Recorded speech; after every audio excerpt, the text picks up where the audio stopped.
Hey everybody, welcome back to Grave Reviews. My name is Chris, and today I've checked out the new Shudder original, that is VHS 85.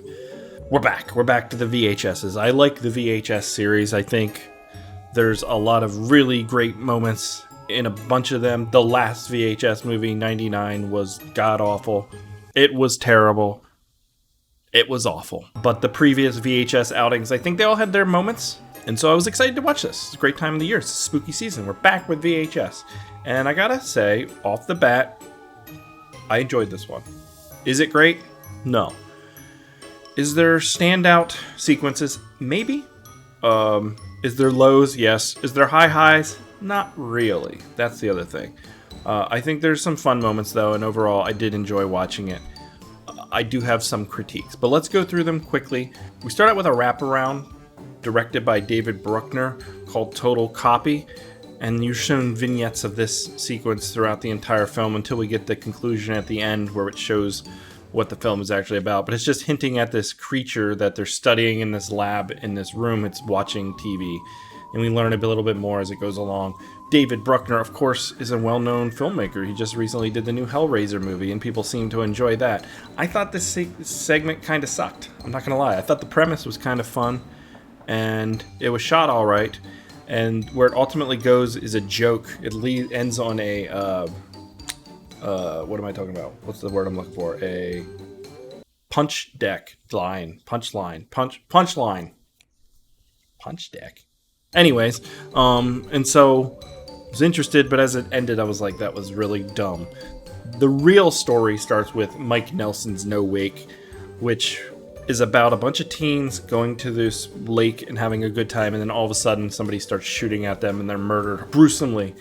And as I was watching it and it kind of ended there, my reaction was like, what was the point? Where was the clever writing? Where was anything clever in this beyond like the shock value?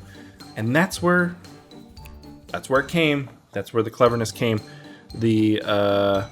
There's a bit more to the storyline as it goes on, and that's how all these kind of went for me, where it set up this premise and I was waiting, and it seemed like they weren't going to twist on the viewer's expectations, but they always kind of did in some way.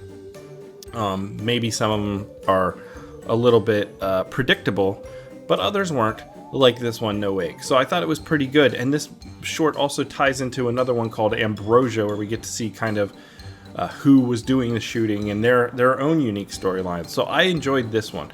But, and I will comment this about pretty much every one of these shorts, the acting is unbelievably bad in all of these. Like, it is fucking terrible for the most part. And I guess my biggest gripe about this whole series, or this whole film, is I don't understand what the 80s has to do with most of these premises. If any of them, really. They like to play around with the camera glitching, which gets a little much at times, and it does look like a lot of these movies are shot on like a VHS camera. Probably not, but it gives you that effect of kind of a blur over the image quality and stuff, so it looks lower quality, and it does feel maybe of the time at times, but other times it feels like they're pretending it's the 80s. And I guess I just wish the 80s played more of a role into the storytelling. We have one sequence where a woman, and I guess we can get into it, that one's called TKNOGD by Natasha Kermani, where it's like this art installation performance thing where she's wearing looks like a VR headset, but I guess it's like an 80s version or something, and it has sort of a message about where she's kind of trying to make fun of the god of technology, only to realize there is one and get murdered horribly by it. And I thought that short was probably the worst, as it's just got this ridiculous performance and super predictable that something is going to come alive in the VR and kill you, because every story with VR is almost like, if you die in the video game, you die in real life, or there's something else in the VR. It happens. Then you get to the kind of biggest sequence, I think, in the whole thing, which is Dream Kill, and that's directed by Scott Derrickson, who's probably one of the bigger names of this thing. He did Sinister, and a bunch of movies at this point. But I bring up Sinister because there's some familiarity there with some of the storytelling here, where you get these little vignettes of this killer's visions as he's murdering people, and it's very voyeuristic and giallo-esque at times. And this one feels very gritty and dark and gross, but then it doesn't feel like there's enough development there with how ambitious the story gets, where it's about this kid who has dreams, and his dreams come to life, but they're now transferred onto a V, and it gets very muddled and very kind of dumb and silly. And then there's also this cop drama stuff going on, so there's just a lot of moving parts in this short, and it feels too ambitious for the runtime. Maybe a feature version of something like this could pay off better, but I couldn't buy into the stupid premise because it was so silly and over the top.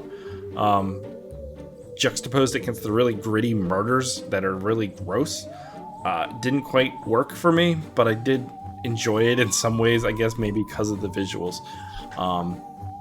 So, like I said, this is a mixed bag. But every time one ended, I was excited to check out the next one, because there is a level of entertainment and quality to each of them, mostly in the effects works and the visuals, because like I was saying, the acting is awful across the board, and some of the storylines are way more creative than others. But I was in the mood for VHS, and for the most part I enjoyed it. So I'm going to give this a 6 out of 10. If you've seen it, let me know what you think. Let me know what your favorite segment was. And I will catch you here next time, guys. And that's it. Goodbye.